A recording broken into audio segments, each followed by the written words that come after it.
Di sini saya Anggraini Malela Sukamdi dan dua teman saya, yaitu Melinda Retoningsih dan Cindy Alawiyah. Di sini kami dari kelompok 14 ingin mempresentasikan tentang perekonomian terbuka. Perekonomian terbuka adalah perekonomian yang menjalankan kegiatan ekspor dan impor barang dan jasa serta modal dari negara-negara lain. Ketika perekonomian disebut terbuka, berarti pengeluaran negara di tiap tahun tertentu tidak sama dengan output barang dan jasa. Suatu negara bisa melakukan pengeluaran lebih banyak ketimbang produksinya dengan minjam dari luar negeri, atau bisa melakukan pengeluaran lebih kecil dari produksinya dan beri pinjaman kepada negara lain.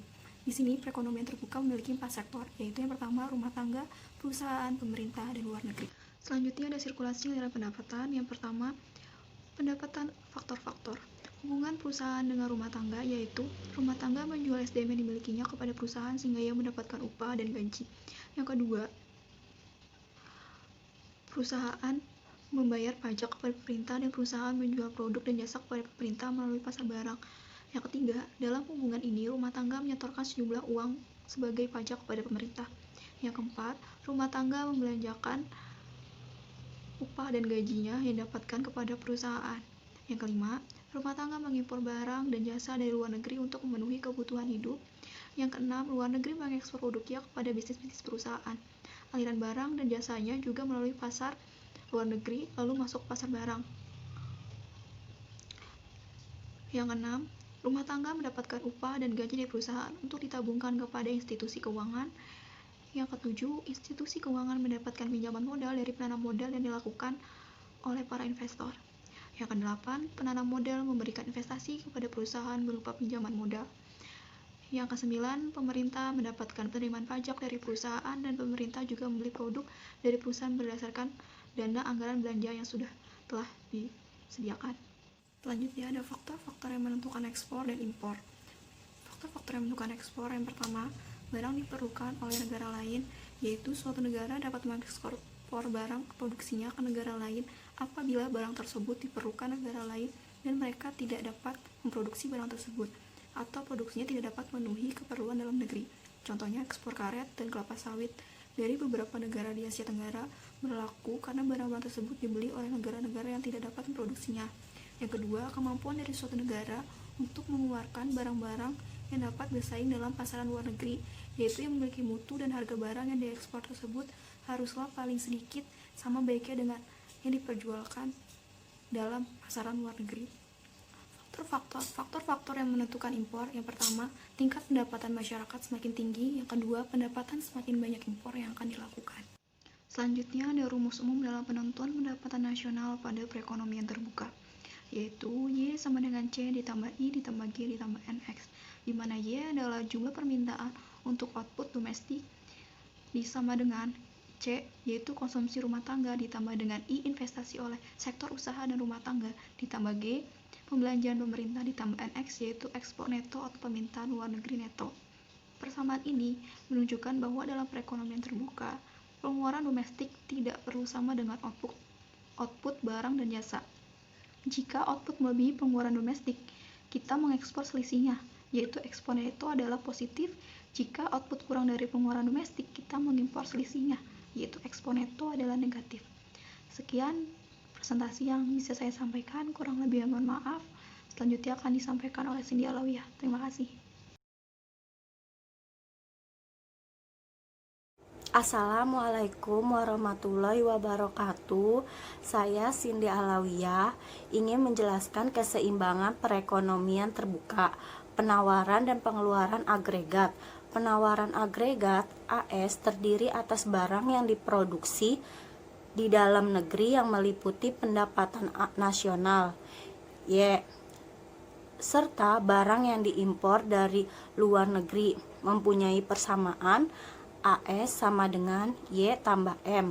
Penawaran agregat AE meliputi 5 komponen, yaitu pengeluaran rumah tangga atas barang yang diproduksi di dalam negeri CDN, investasi swasta I, pengeluaran pemerintah G, ekspor X, dan pengeluaran atas impor M mempunyai persamaan, yaitu AE sama dengan CDN tambah I tambah G tambah X tambah M.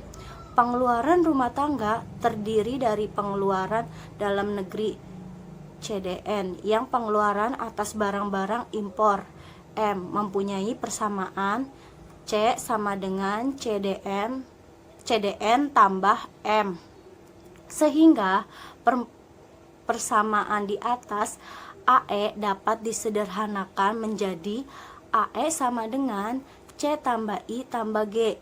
Dengan demikian, keseimbangan perekonomian terbuka mencapai apabila Y tambah M sama dengan C tambah I tambah G tambah X. Y sama dengan C tambah I tambah G tambah Y min M. Suntikan dan bocoran. Keseimbangan dicapai ketika I tambah G tambah X sama dengan S tambah T tambah M. Pendapatan disposable merupakan sisa pendapatan nasional dikurangi dengan pajak-pajak. YD sama dengan Y min pajak perusahaan min pajak individu, atau YD sama dengan Y min T. Selanjutnya, pendapatan disposable digunakan untuk membeli barang dalam negeri dan impor dan ditabung. C sama dengan CD tambah M. Untuk ditabung sebanyak S. Dengan demikian keseimbangan perekonomian terbuka mencapai apabila Y min T sama dengan mencapai apabila Y min T sama dengan C tambah S, atau Y sama dengan C tambah S tambah T, di mana C merupakan pengeluaran rumah tangga membeli barang dengan dalam negeri dan impor, sehingga Y sama dengan C tambah I tambah G tambah Y min M.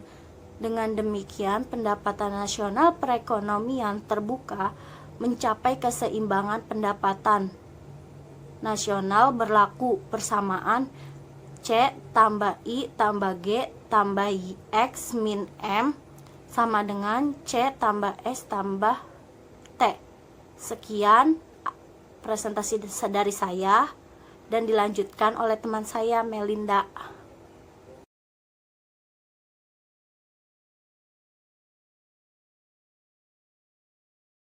Warahmatullahi wabarakatuh. Perkenalkan, nama saya Melinda Ratnaningsih. Di sini saya akan melanjutkan pembahasan yang dibahas oleh Anggreni Malela Sukamdi dan Cindy Alawiyah.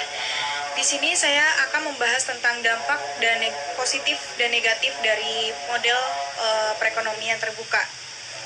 Dampak positifnya yaitu memicu persaingan dunia usaha. Yang kedua, dapat meningkatkan efisien dan perbaikan mutu produk. Yang ketiga, mendorong kemajuan iptek dan pertumbuhan ekonomi. Dan yang keempat, modal asing akan terus berputar sehingga itu akan membuat tenaga ahli akan terus berkembang. Dampak negatifnya ada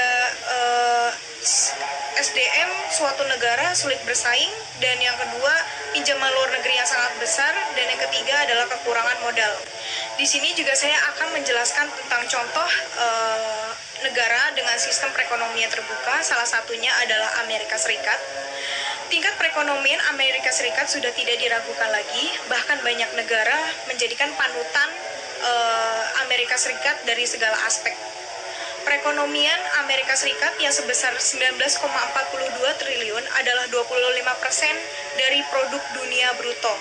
Amerika Serikat adalah negara adidaya ekonomi yang sangat maju dalam hal teknologi maupun infrastrukturnya dan memiliki sumber daya alam yang melimpah. Namun, ekonomi Amerika Serikat tergeser oleh Cina yang bila diukur dari PDB, produk domestik bruto, berdasarkan PPP, Purchasing Power Parity, PDB Cina sebesar 23,19 triliun US dollar melebihi PDB AS yang sebesar 19,42 triliun US dollar. Di kesimpulan dari model perekonomian terbuka, perekonomian terbuka merupakan suatu negara yang mempunyai hubungan dengan negara-negara lain.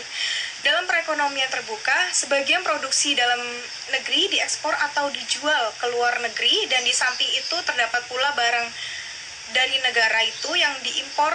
Perekonomian terbuka dinamakan juga sebagai ekonomi 4 sektor, yaitu suatu ekonomi yang dibedakan kepada 4 komponen, yaitu rumah tangga, perusahaan, pemerintah, dan sektor luar negeri. Dengan demikian, sejauh nama ekspor dan impor memengaruhi keseimbangan pendapatan nasional tergantung kepada ekspor neto. Apabila ekspor neto positif, maka pengeluaran agregat dalam ekonomi akan bertambah. Keadaan ini akan meningkatkan pendapatan nasional dan kesempatan kerja suatu negara tersebut. Sekian dari kelompok kami, kurang lebihnya mohon maaf. Assalamualaikum warahmatullahi wabarakatuh.